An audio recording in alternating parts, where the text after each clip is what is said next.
সিলেটের বহুল আলোচিত রায়হান হত্যার আসামিদের জামিনে মুক্তি দেয় ক্ষোভ জানিয়েছে শহরের আখালিয়ার এলাকার বাসিন্দারা। তারা বলছেন, এই জামিন সিলেটের মানুষের মধ্যে গভীর ক্ষোভ ও হতাশার জন্ম দিয়েছে।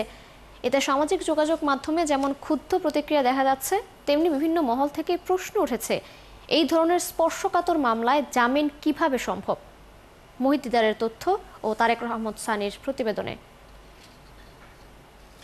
সিলেট শহরের আখালিয়ার বাসিন্দা ছিলেন রায়হান আহমেদ। 2020 সালের 10 অক্টোবর মধ্যরাতে তাকে সিলেট মহানগর পুলিশের বন্দরবাজার ফাঁড়িতে তুলে নিয়ে নির্যাতন করা হয়। এরপর 10 অক্টোবর সকালে ওসমানী হাসপাতালে তার মৃত্যু হয়। পুলিশ হেফাজতে রায়হানের মৃত্যুর ঘটনায় দায়ের করা 2020 সালের মামলায় অভিযোগপত্র জমা দেওয়া হয় 2022 সালের 18 এপ্রিল।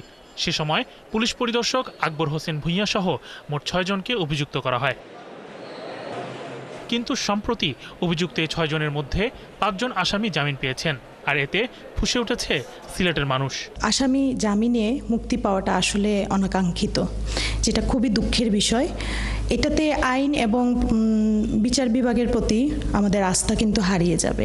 আলোচিত যে ঘটনাগুলো, সে ঘটনাগুলোর আসামিরা জামিনে মুক্তি পেয়ে যাচ্ছে, এটার কারণে মানুষ যে আইনের প্রতি যে শ্রদ্ধাশীল, সেটা কিন্তু আস্তে আস্তে মানুষের কাছ থেকে উঠে যাচ্ছে। এদিকে হত্যা মামলার প্রধান আসামি সহ 5 আসামি জামিনে মুক্ত থাকায় ন্যায় বিচার নিয়ে উদ্বেগ প্রকাশ করেছেন রায়হানের মা সালমা বেগম। সবার কাছে অনুরোধ এবং সবার কাছে আমার দাবি, এই 3 জন অতি সত্ত্বে তাদেরকে ধরিয়া গ্রেফতার করা হোক এবং তাদেরকে শাস্তির আওতায় আনা হোক। ওদের বিচারটা যেন সুষ্ঠু বিচার না আমি পাই।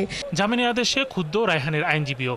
তিনি বলেন, সবাই যখন দোষীদের সর্বোচ্চ সাজার দাবি করছেন, তখন এমন আদেশ উদ্বেগজনক। সারা বাংলাদেশের মানুষ তথা গোটা পৃথিবীর মানুষ সবাই কিন্তু এই ঘটনার তীব্র নিন্দা জানিয়েছে, প্রতিবাদ জানিয়েছে এবং সবাই যার যার অবস্থান থেকে এটার ন্যায় বিচার প্রত্যাশা করেছে। বাংলাদেশ সুপ্রিম কোর্টের আইনজীবী রবিউল ইসলাম বলেন, ন্যায় বিচার প্রতিষ্ঠার ক্ষেত্রে একজন আসামি আইনি অধিকার অনুযায়ী জামিন চাইতে পারেন। তবে জামিন মঞ্জুরের সময় আদালতের উচিত এমন শর্ত আরোপ করা যাতে আসামির পালানোর সম্ভাবনা কমে আসে। অনেক চাঞ্চল্যকর মামলা যেগুলোতে আসামিরা জামিন পেয়ে পলাতক হয়ে যান। পলাতক হওয়াটা হচ্ছে আইনের জন্য বা বাদীপক্ষ যারা ভিকটিম তাদের জন্য একটা থ্রেট বা আসামি সংকেত বিচার পাওয়ার ক্ষেত্রে। আলোচিত এই রায়হান হত্যাকাণ্ডের সাথে জড়িতদের সর্বোচ্চ সাজার দাবি তুলেছেন সিলেটের সাধারণ মানুষ।